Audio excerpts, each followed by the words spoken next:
As ironic as it is, it's also very fitting to have writer's block on a video about writer's block. In my mind, I know that if I can just find the right words, the right flow of ideas, use the right metaphors, I could make one hell of a video.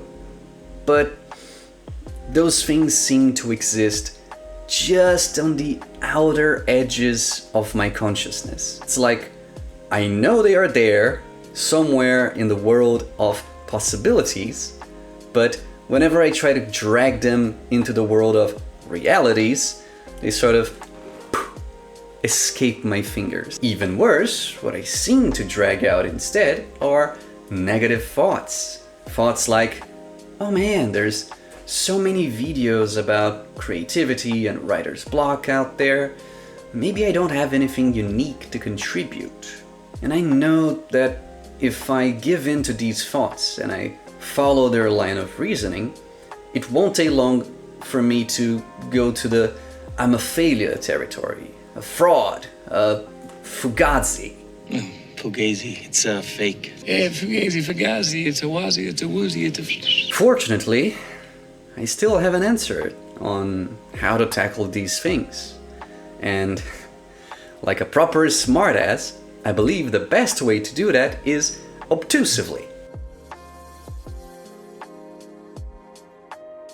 I'd like to argue that for an important kind of activity, doing 2 things at once, or 3, or even 4, is exactly what we should be aiming for. This is Tim Harford.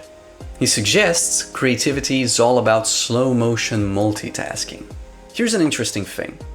Notice how my example of writer's block doesn't involve a blank mind, but rather a full one with competing thoughts. So it's not like a wall of I don't know what to do, but more like a quartering of look at all these things I should be doing.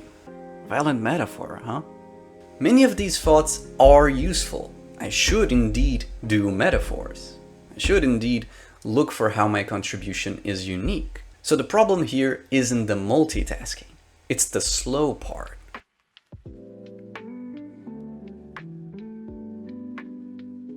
A traditional mindfulness practice is simple.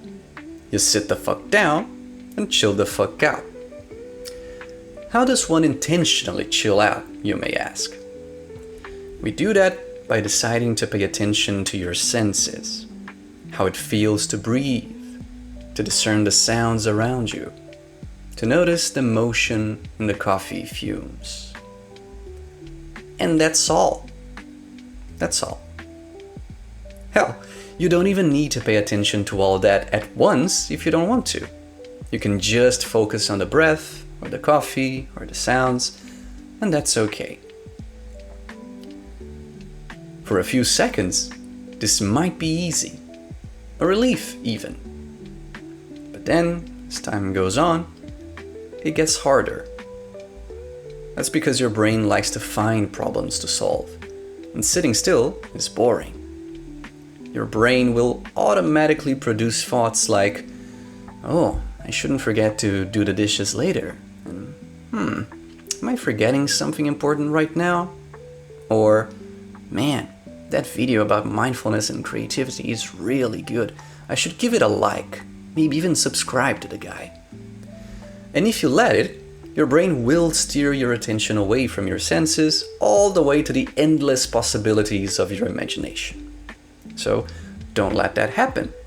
Your brain can suggest conversations to be had with yourself all at once, but you can always decide to step away from those conversations and back to just observing stuff. Mindfulness slows you down. It shows you the world will not end if you don't finish your manuscript and get it 100% right within the next hour. It also helps you get distance from your thoughts, from your self-esteem issues and judgments and all that. And once you step away from all that, it gives you the chance to connect with the next step, however small or humble it may be in your next project. So no, it will not magically make your prose better, but it will help you accept that you gotta write shitty prose first, so you can edit it and make it better later. And Daniel, you might say, once I try to slow down, there is this issue like I think that my mind will forget the good ideas too. And that's a fair point. And there's two ways to look at it, really. Idea number one is the Stephen King angle. People will say, do you keep a notebook? And the answer is, I think a writer's notebook is the best way in the world to immortalize bad ideas. My idea about a good idea is one that sticks around and sticks around and sticks around. If the idea you get during meditation really is good, it will stick around until you're done doing your mindfulness. You might disagree with Stephen King on that, and that's okay. The guy doesn't own the objective truth of how to be a good writer. The main other school of thought about this is that, yes, you should have a notebook while you're meditating, because your mind is like an antenna. And to be in this flow of catching these waves that anyone can catch, if you're trying to catch it, you're open to it, you see it coming, you take off on every chance you get. But at the end of the day, you know what I really like about all this? It's the idea that you don't really need to really try to be creative. Your mind creates all on its own. All you gotta do is declutter your mind and listen.